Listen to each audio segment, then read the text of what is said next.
Maduro and Flores have been indicted in the Southern District of New York. It's Jay Clayton, for their campaign of deadly narco-terrorism against the United States and its citizens. I want to thank the men and women of our military who achieved such an extraordinary success overnight with breathtaking speed, power, precision, and competence. You rarely see anything like it. You've seen some raids in this country that didn't go so well.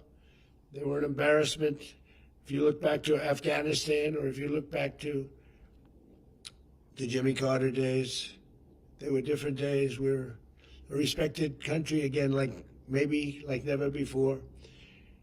These highly trained warriors operating in collaboration with U.S. law enforcement caught them in a very ready position. They were waiting for us. They knew we had many ships out in the sea, just sort of waiting. They knew we were coming. So they were in what's called a ready position, but they were completely overwhelmed and very quickly incapacitated. If you would have seen what I saw last night, you would have been very impressed. I'm not sure that you'll ever get to see it, but it was an incredible thing to see. Not a single American service member was killed, and not a single piece of American equipment was lost. We had many helicopters, many planes, many people involved in that fight. But think of that, not one piece of military equipment was lost, not one service member was, more importantly, killed. The United States military is the strongest and most fearsome military on the planet by far. With capabilities and skills our enemies can scarcely begin to imagine. We have the best equipment anywhere in the world. There's no equipment like what we have. And you see that even if you just look at the boats. You know, we've knocked out 97% of the drugs coming in by sea. 90%. Each boat kills on average, 25,000 people. We knocked out 97%. And those drugs mostly come from a place called Venezuela. We're going to run the country until such time as we can do a safe, proper, and judicious transition. So we don't want to be involved with having somebody else get in, and we have the same situation that we had for the last long period of years. So we are going to run the country until such time as we can do a safe, proper, and judicious transition. And it has to be judicious because that's what we're all about.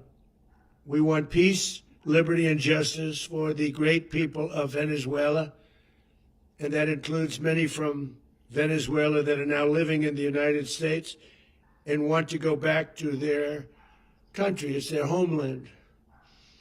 We can't take a chance that somebody else takes over Venezuela that doesn't have the good of the Venezuelan people in mind. We've had decades of that. We're not going to let that happen. We're there now, and what people don't understand, but they understand as I say this, we're there now, but we're going to stay until such time as the proper transition can take place. So we're going to stay until such time as we're going to run it, essentially, until such time as a proper transition can take place. As everyone knows, the oil business in Venezuela has been a bust, a total bust, for a long period of time. They were pumping almost nothing by comparison to what they could have been pumping and what could have taken place. We're going to have our very large United States oil companies, the biggest anywhere in the world, go in, spend billions of dollars, fix the badly broken infrastructure, the oil infrastructure, and start making money for the country. And we are ready to stage a second and much larger attack if we need to do so. So we were prepared to do a second wave if we needed to do so. We actually assumed that a second wave would be necessary, but now it's probably not. The first wave, if you'd like to call it that. The first attack was so successful, we probably don't have to do a second, but we're prepared to do a second wave, a much bigger wave, actually. This was pinpoint, but we have a much bigger wave that probably won't have to do. This partnership of Venezuela with the United States of America, a country that everybody wants to be involved with because of what we were able to do and accomplish, will make the people of Venezuela rich, independent, and safe. And it will also make the many, many people from Venezuela that are living in the United States extremely happy. They suffered. They suffered. So much was taken from them. They're not going to suffer anymore. The illegitimate dictator Maduro was the kingpin of a vast criminal network responsible for trafficking colossal amounts of deadly and illicit drugs into the United States. As alleged in the indictment, he personally oversaw the vicious cartel known as Cartel de las Solas, which flooded our nation with lethal poison responsible for the deaths of countless Americans, many, many Americans. Hundreds of thousands over the years of Americans died because of him. Maduro and his wife will soon face the full might of American justice and stand trial on American soil. Right now, they're on a ship. They'll be heading to, ultimately, New York, and then a decision will be made, I assume, between New York and Miami or Florida. But we have people where the overwhelming evidence of their crimes will be presented in a court of law. And I've seen it. I've seen what we have. It's both horrible and breathtaking that something like this could have been allowed to take place. For many years after his term as president of Venezuela expired, Maduro remained in power and waged a ceaseless campaign of violence, terror, and subversion against the United States of America, threatening not only our people, but the stability of the entire region. And you all saw it. In addition to trafficking gigantic amounts of illegal drugs that inflicted untold suffering and human destruction all over the country, all over, in particular, the United States, Maduro sent savage and murderous gangs, including the bloodthirsty prison gang, Tren de Aragua, to terrorize American communities nationwide. And he did indeed. They were in Colorado. They took over apartment complexes. They cut the fingers off people if they called police. They were brutal, but they're not so brutal now. And I just have to congratulate our military, Pete, and everybody, and our National Guard, because the job that they've done, whether it's in Washington, D.C., where we have a totally safe city, where it was one of the most unsafe cities anywhere in the world, frankly, and now we have no crime in Washington, D.C. We haven't had a killing. We had the terrorist attack a few weeks ago. A little bit of a different kind of a threat, but we haven't had a killing in a long period of time, 6, 7 months. We used to have two, on average, 2 a week in Washington, our capital. We don't have that anymore. The restaurants are opening. Everyone's happy. They're going, they're walking their daughters, they're walking their children, their wives. They walk to restaurants. Restaurants are opening all over Washington, D.C. So I want to thank the National Guard. I want to thank our military. And I want to thank law enforcement. It's been amazing. And they should do it with more cities. We're doing it, as you know, and we're doing it in Memphis, Tennessee right now, and crime is down. We've just sort of started a few weeks ago, but crime is down now 77%. And the governor of Louisiana called, great person, and he wanted us to help him, as you know, in a certain very nice part of Louisiana, and we have done that. And it was a rough section, and we have crime down. I understand it's down to almost nothing already after 2.5 weeks. New Orleans, it's down to almost nothing. And we've only been there for 2.5 weeks. Can't imagine why governors wouldn't want us to help. We also helped, as you know, in Chicago, and crime went down a little bit there. We did a very small help because we had no no, we had no working ability with the governor. The governor was a disaster, and the mayor was a disaster. But it knocked down crime. But we're pulling out of there. When they need us, we'll know. You'll know. You'll be writing about it. And likewise, Los Angeles, where we saved Los Angeles early on, where the head of the police department made a statement that if the federal government didn't come in, we would have lost Los Angeles. That's long after the fires. That's when they had the riots in Los Angeles. We did a great job. Got no credit for it whatsoever, but that's okay. It doesn't matter. We don't need the credit. But we'll be pulling out when they need us. They'll call, or we'll go back if we have to. We'll go back. But we did a great job in various cities.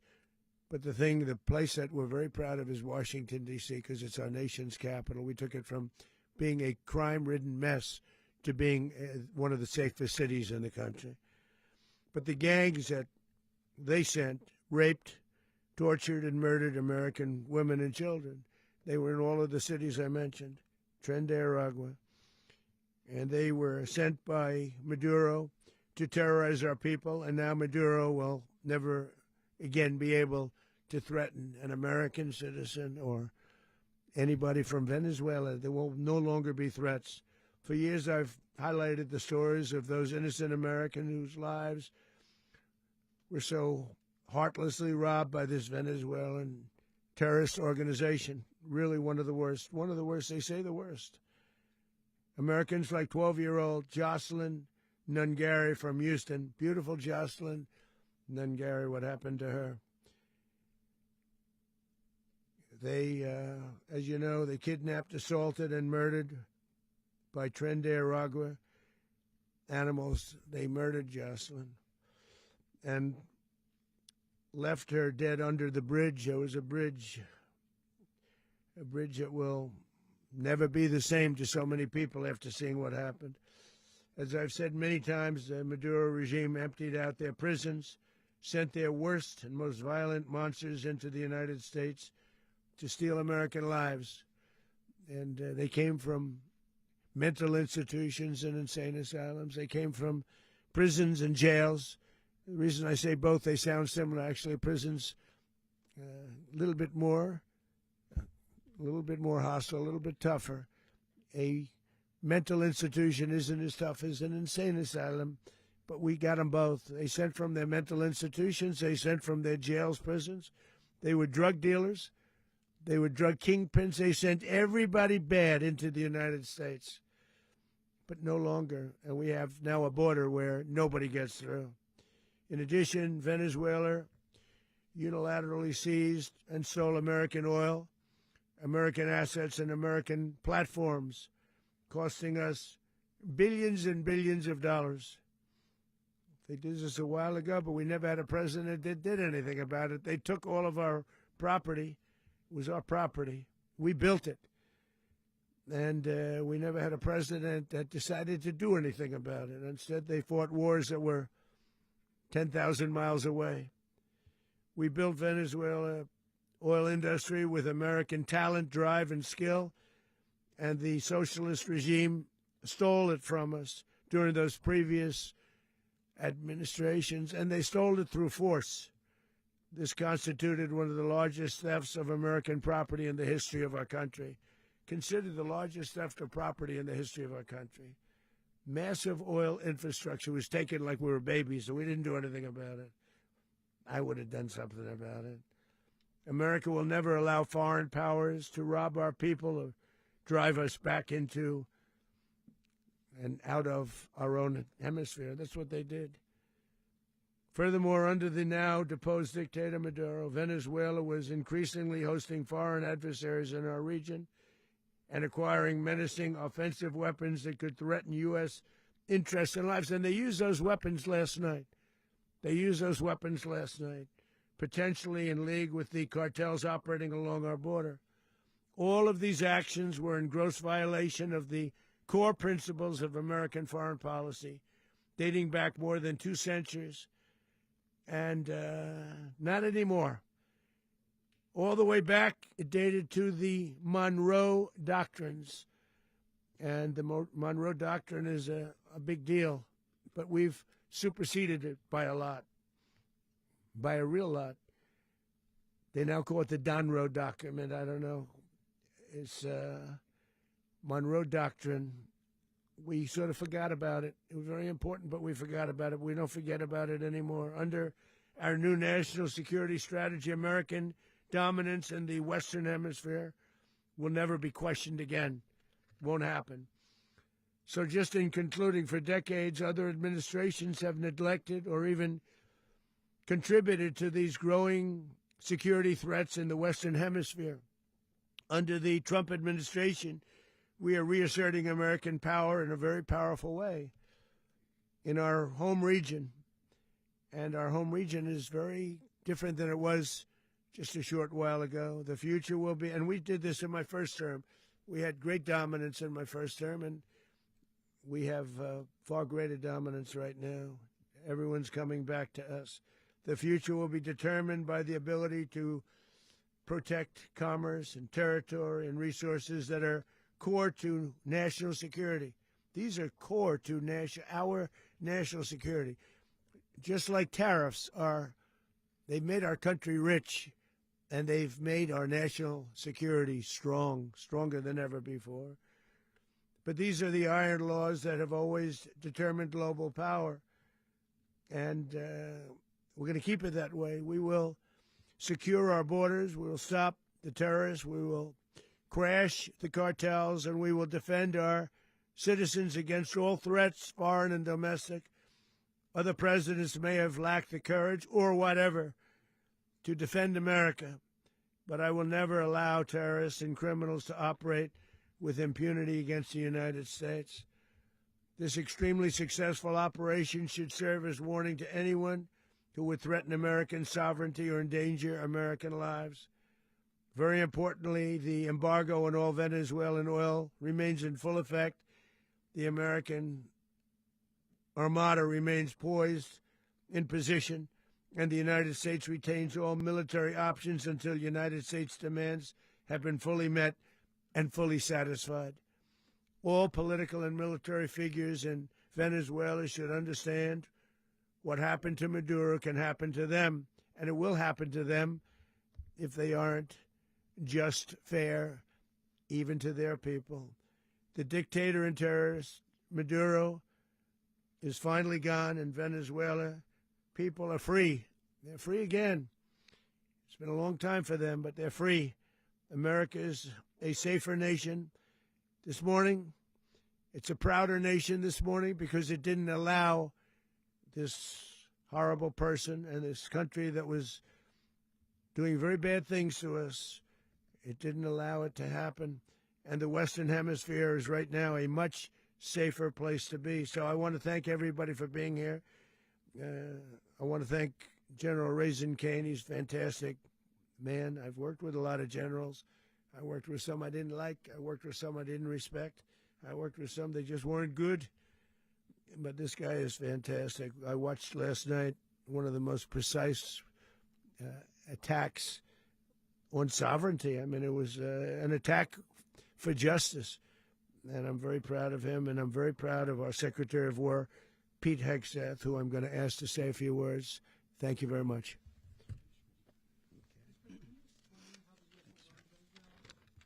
Well, thank you, Mr. President. Finally, a commander-in-chief the world respects and the American people deserve. And as the President said, words can barely capture the bravery and the power and the precision of this historic operation. A massive joint military and law enforcement raid flawlessly executed by the greatest Americans our country has to offer. American warriors are second to none, the best in the world and the best of our country. What all of us witnessed last night was sheer guts and grit, gallantry, and glory of the American warrior. I'm simply humbled by such men. And I tip my hat to our chairman, Dan Raisin Kane, and all those Americans who stood watch last night. Our warriors are the elite of America, and again, President Trump has your back. No other country on planet Earth, and it's not even close, could pull this kind of operation off.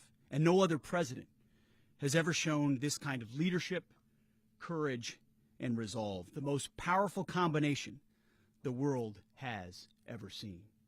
As the president said, our adversaries remain on notice. America can project our will anywhere, anytime. The coordination, the stealth, the lethality, the precision, the very long arm of American justice, all on full display in the middle of the night.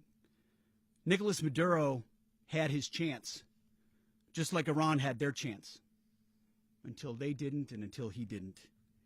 He effed around and he found out.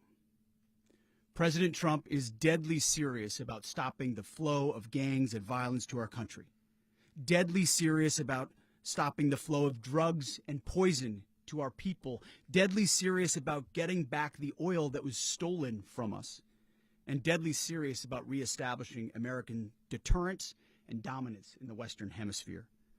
This is about the safety, security, freedom, and prosperity of the American people.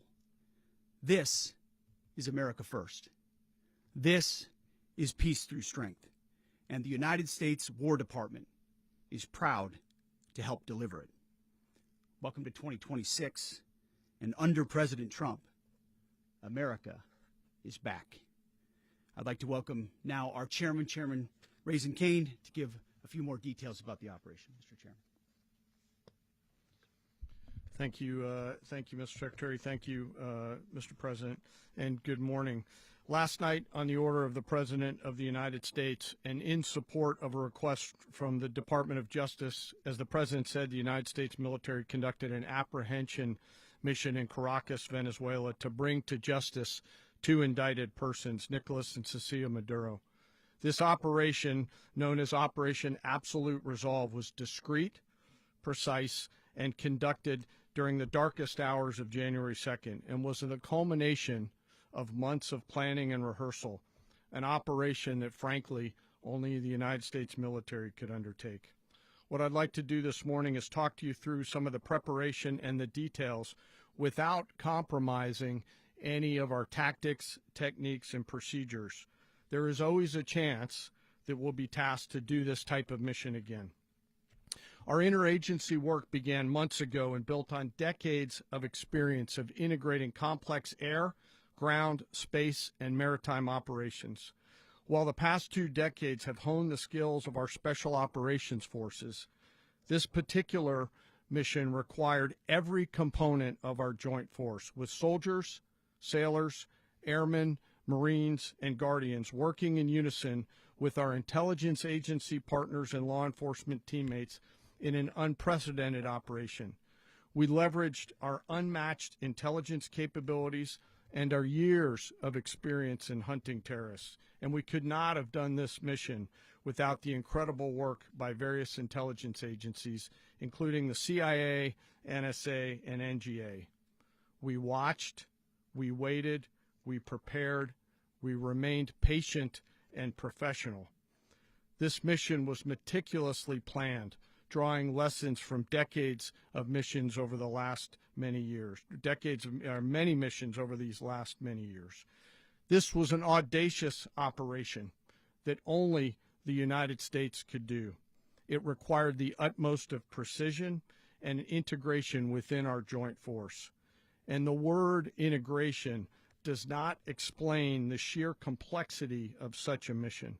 An extraction so precise it involved more than 150 aircraft launching across the Western Hemisphere in close coordination, all coming together in time and place to layer effects for a single purpose: to get an interdiction force into downtown Caracas while maintaining the element of tactical surprise.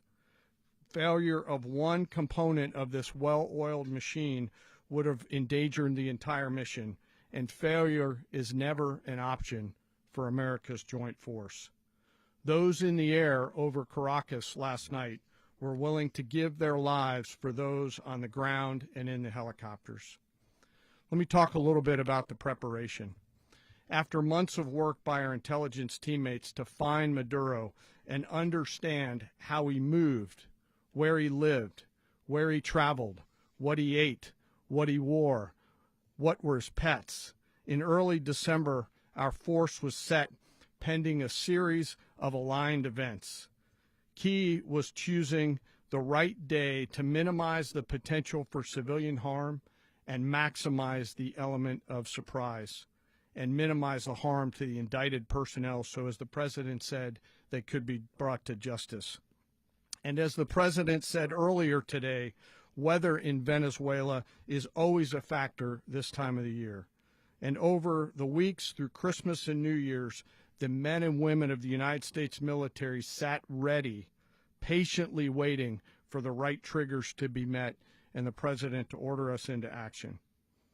Last night, the weather broke just enough, clearing a path that only the most skilled aviators in the world could maneuver through. Ocean, mountain, low cloud ceilings. But when tasked with a mission, this organization does not quit. At 10:46 p.m. Eastern Time last night, the president ordered the United States military to move forward with this mission.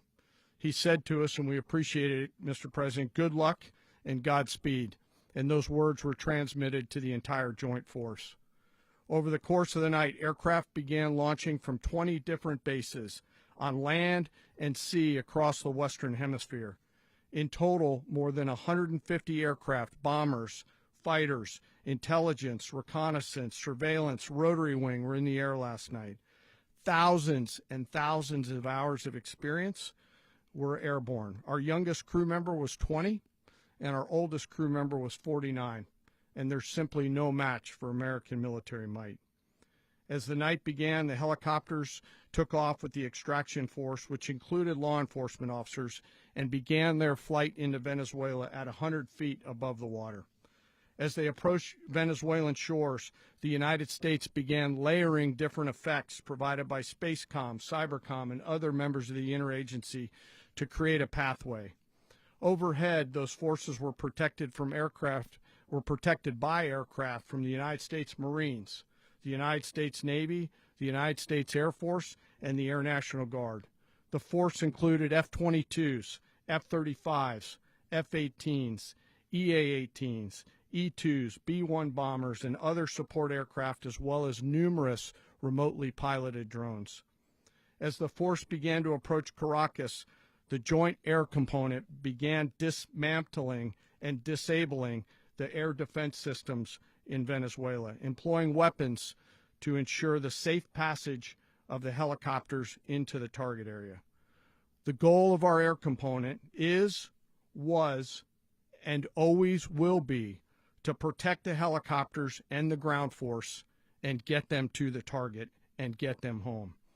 As the force crossed the last point of high terrain where they'd been hiding in the clutter, we assessed that we had maintained totally the element of surprise.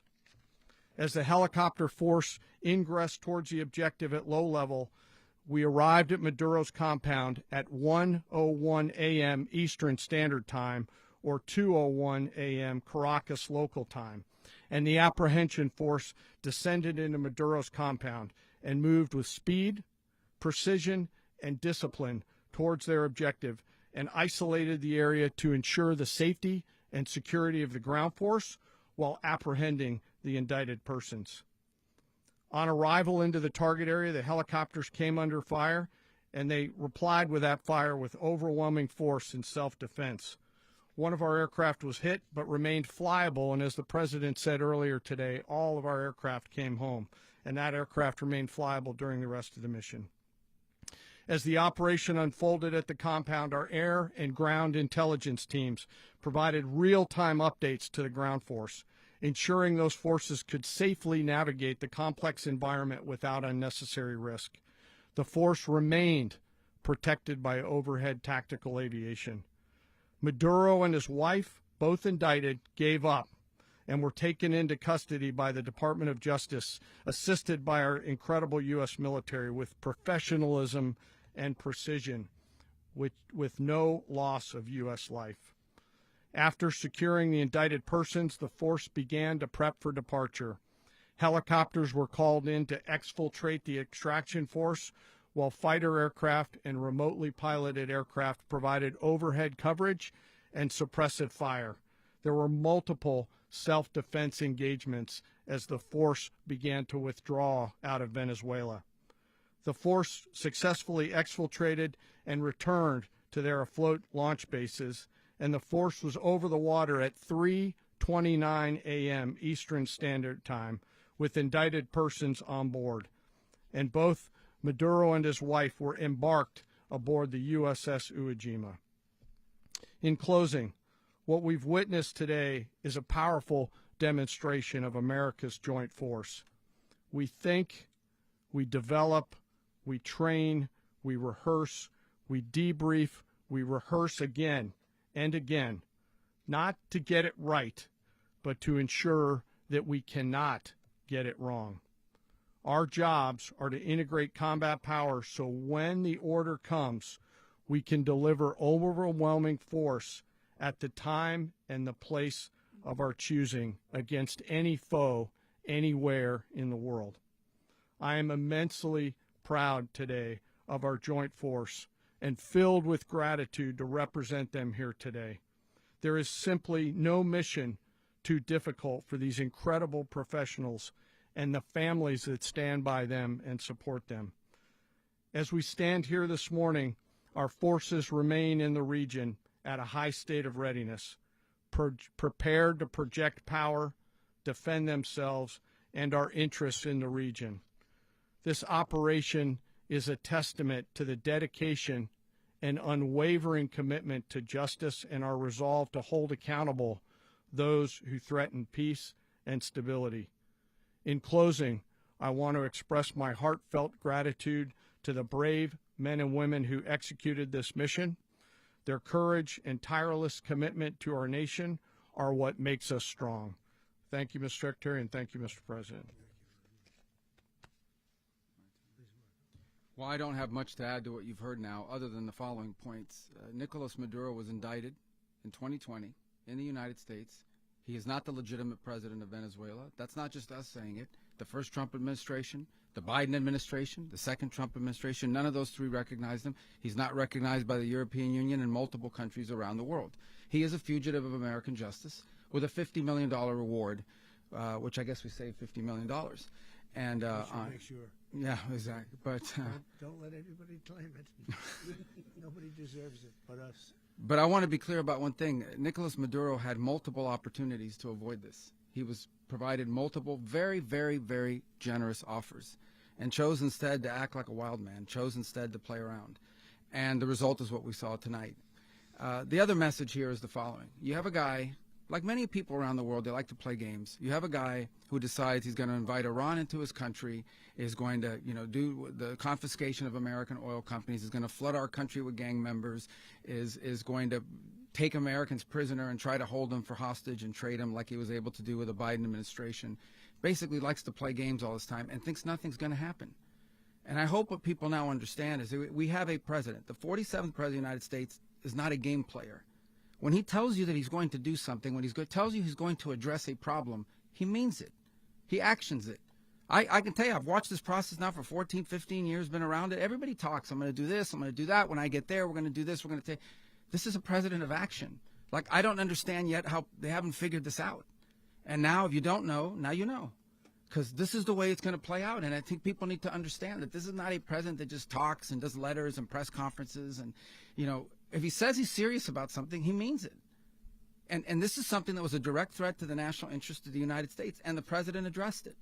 There's a president of peace, by the way. I told you what I just said earlier. This guy had multiple opportunities to find his way somewhere else and figure out another. He could have been living somewhere else right now, very happy, but instead he wanted to play big boy. And so now, he's got other sets of problems on his hands. And but I think the message here should be for the world. Look, the president doesn't go out looking for people to pick fights with. He's not generally wants to get along with everybody. We'll talk and meet with anybody, but don't play games. Don't play games with this president's in office, because it's not going to turn out well. And so I hope that I guess that lesson was learned last night, and we hope it'll be instructive moving forward. Is that a message for Cuba, Mr. President?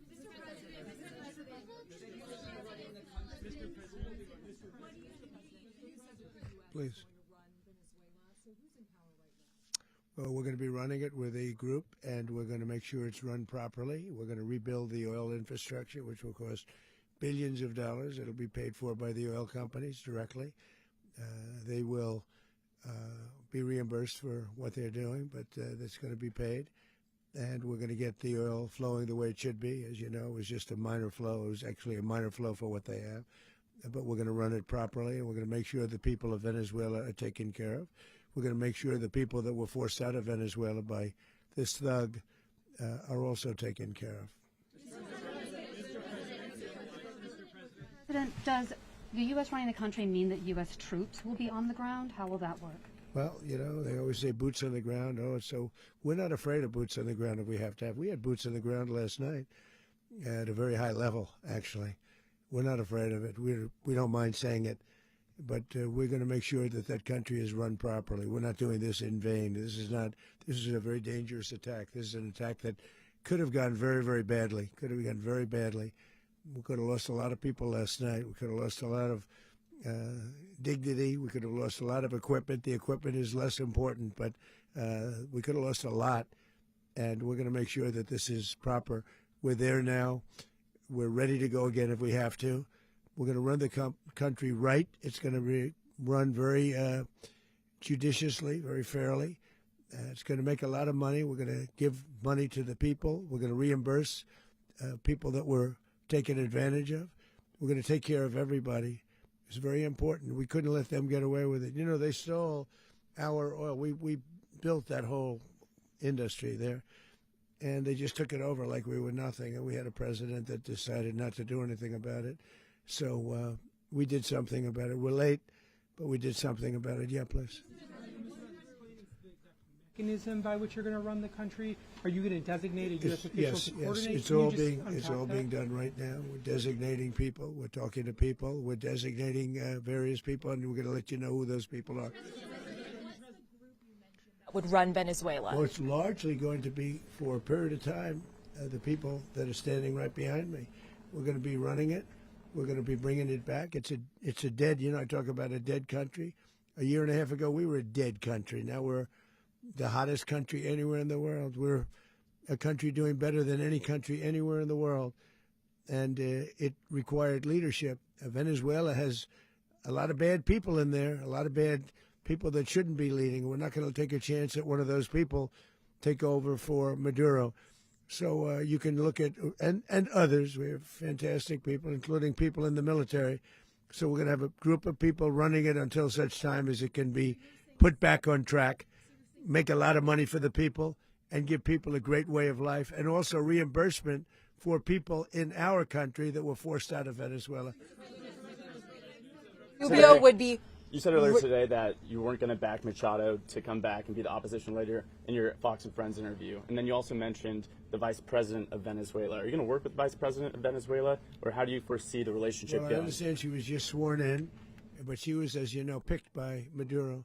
So Marco's working on that directly. He just had a conversation with her, and she's essentially willing to do what we think is necessary to make Venezuela great again. Very simple. Mr. President, Colombian President Gustavo Petro, a couple weeks ago, he said he's got to watch his ass. And today, he said he's not concerned about anything happening to him in the aftermath of this operation. So, just what your message is about that? Well, he has cocaine mills. He has factories where he makes cocaine. And, yeah, I think I stick by my first statement. He's making cocaine. They're sending it into the United States. So he does have to watch his ass. Mr. President, did you notify any members of Congress in advance? Marco, do you want to talk about that? Because you were involved in it. Sure. We call members of Congress immediately after. This was not the kind of mission that you can do congressional notification on. It was a trigger-based mission in which conditions had to be met night after night. We watched and monitored that for a number of days.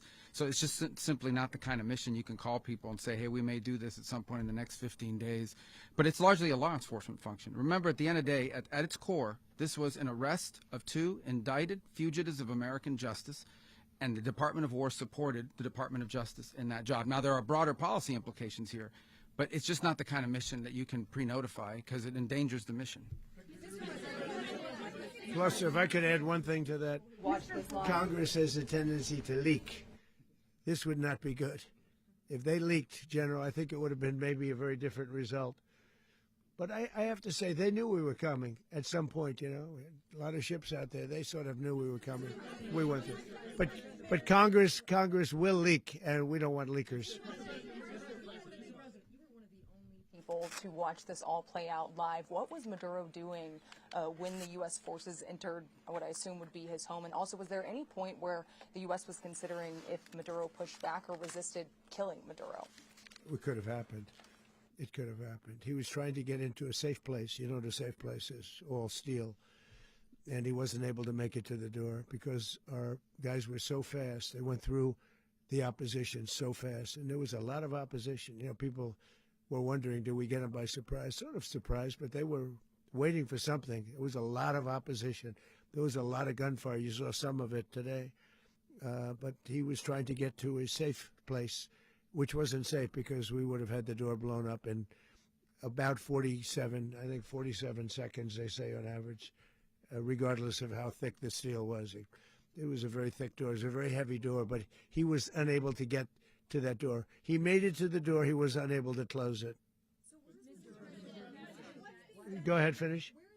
Going to be in the time being right now? Do you know his exact Well, whereabouts? eventually, ultimately, in the near future, he's going to be brought to New York. And where is he going to be held? Where is he going to be held in New York? Do you know? That's going to be up to the officials that do these things. Mr. President, the U.S. has something of a mixed track record of ousting dictators without necessarily a plan for what comes afterwards. Not with Did me. that weigh on your decision? Well, that's when we had different presidents, but with me, that's not true. With me, we've had a perfect track record of winning.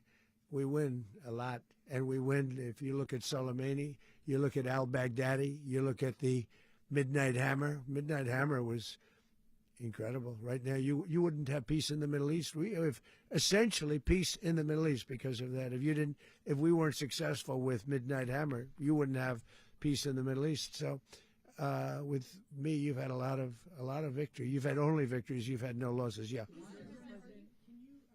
How long do you expect the U.S. to run Venezuela, and how soon do you want Venezuelan people to hold elections? So I'd like to do it quickly, but it takes a period of time. You know, we're rebuilding. We have to rebuild their whole infrastructure. The infrastructure is rotted. It's actually very dangerous. It's blow-up territory. Oil is very dangerous. It's a very dangerous thing to take out of the ground. It can kill a lot of people. It has killed a lot of people doing just that. The infrastructure is old. It's rotted. Much of it is stuff that we put there 25 years ago, and we're going to be replacing it. And we're going to take a lot of money out so that we can take care of the country. Yeah. Are you saying that Secretary Rubio and Mr. President, China, Russia, and Iran have interests in Venezuela. How does this operation affect your relationships with them when it comes to the oil in terms of and China drugs? and Russia, Russia when we get things straightened out.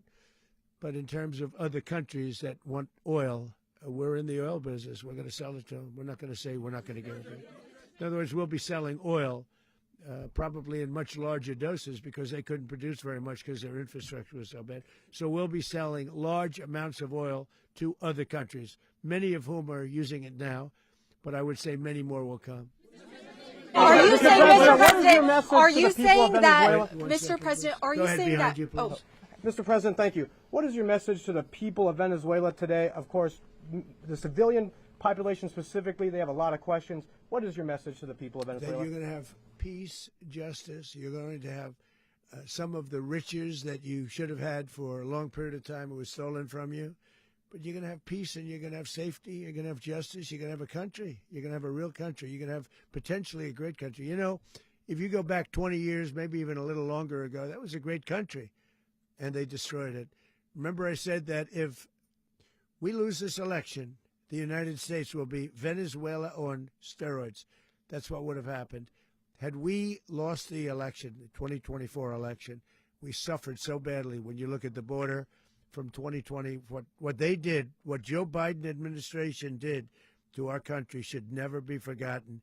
But if we had to go through another year of that, we would be exactly where Venezuela was in terms. I used to say, if they win, we're going to be Venezuela on steroids, and that's what would have happened. President, thank you. Are you saying that Secretary Hegseth and Rubio are going to be running Venezuela, and will you be sending in U.S. military They're troops going to to be a provide? team that's working with the people of Venezuela to make sure that we have Venezuela right. Because for us to just leave who's going to take over? I mean, there is nobody to take over. You have a vice president who's been appointed by Maduro, and right now she's the vice president, and she's, I guess, the president. She was sworn in as president just a little while ago. She had a long conversation with Marco, and she said, we'll do whatever you need. I think she was quite gracious, but she really doesn't have a choice. We're going to have this done right. We're not going to just do this with Maduro, then leave like everybody else, leave and say, let it go to hell. If we just left, it has zero chance of ever coming back. We'll run it properly. We'll run it professionally. We'll have the greatest oil companies in the world go in and invest billions and billions of dollars and take out money, use that money in Venezuela. And the biggest beneficiary are going to be the people of Venezuela. And also, I can't stress this strongly enough, the people that got thrown out of Venezuela that are now in the United States, and frankly, some want to stay and some probably want to go back, yeah. In the country, and were any of the detained Americans? Well, right now they're very last night? protected because nobody's going to mess with us. They're very protected. The people of, and we let them know that you better not touch one of them. And are you concerned that bad elements of the Maduro regime will remain in place? Well, we know who they are. We're on them, and they're acting much differently now than they would have acted 2 days ago. Okay, wait, behind you, please. Mr. President, why is running a country in South America America first? Well, I think it is because we want to surround ourselves with good neighbors. We want to surround ourselves with stability. We want to surround ourselves with energy. We have tremendous energy in that country. It's very important that we protect it. We need that for ourselves. We need that for the world. And we want to make sure we can protect it. Yes, sir. Please, go ahead. Is there a message here for Cuba and Diaz-Canel? Well, Cuba's an interesting case. Cuba is, not doing very well right now. That system has not been a very good one for Cuba. The people there have suffered for many, many years. And I think Cuba is going to be something we'll end up talking about because Cuba is a failing nation right now, very badly failing nation. And we want to help the people. It's very similar in the sense that we want to help the people in Cuba, but we want to also help the people that were forced out of Cuba and living in this country. Do you want to say something about that, Marco, please? Well, I just gave you a statement a few minutes ago about, when the president speaks, you should take him seriously. So suffice it to say, Cuba is a disaster. It's run by incompetent, senile men, and in some cases, not senile, but incompetent nonetheless. It has no economy. It's in total collapse. And by the way, they were, all of the guards that helped protect Maduro, this is well known, their whole spy agency, all that were full of Cubans. They basically, it's amazing. This poor island took over Venezuela in some cases. One of the biggest problems the Venezuelans have is they have to declare independence from Cuba that tried to basically colonize it from a security standpoint. So, yeah, look, if I lived in Havana and I was in the government, I'd be concerned, at least a little bit. Cutting off the oil flow to Cuba from Venezuela? Well, the president already announced a week ago that anything that's sanctioned, it's sanctioned oil, it's not going to be allowed to get there. So that's a pre-existing. The answer is yes. Yes.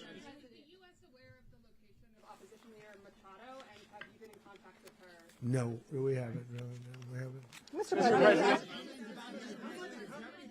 Mr. President, on Monday. Oh, I think it would be very tough for her to be the leader. She doesn't have the support within or the respect within the country. She's a very nice woman, but she doesn't have the respect to be the Mr. leader. President, is it possible that the U.S. ends up administrating Venezuela for years? Well, it won't cost us anything because the money coming out of the ground is very substantial, so it's not going to cost us anything. We will. Well, we want safety there. We want to be surrounded by countries that aren't housing all of our enemies all over the world. That's what that was happening, and you don't want to have that. But we're going to be rebuilding, and we're not spending money. The oil companies are going to go in. They're going to spend money. We're going to take back the oil that, frankly, we should have taken back a long time ago. A lot of money is coming out of the ground. We're going to get reimbursed for all of that. We're going to get reimbursed for everything that we spend. So it's going to be a very important. This is a very big evening that took place last night. We have to be surrounded by safe, secure countries, and we also have to have energy. Very important. We have to have energy that's real energy, not where they're getting 4% and 5% of the energy out of the ground.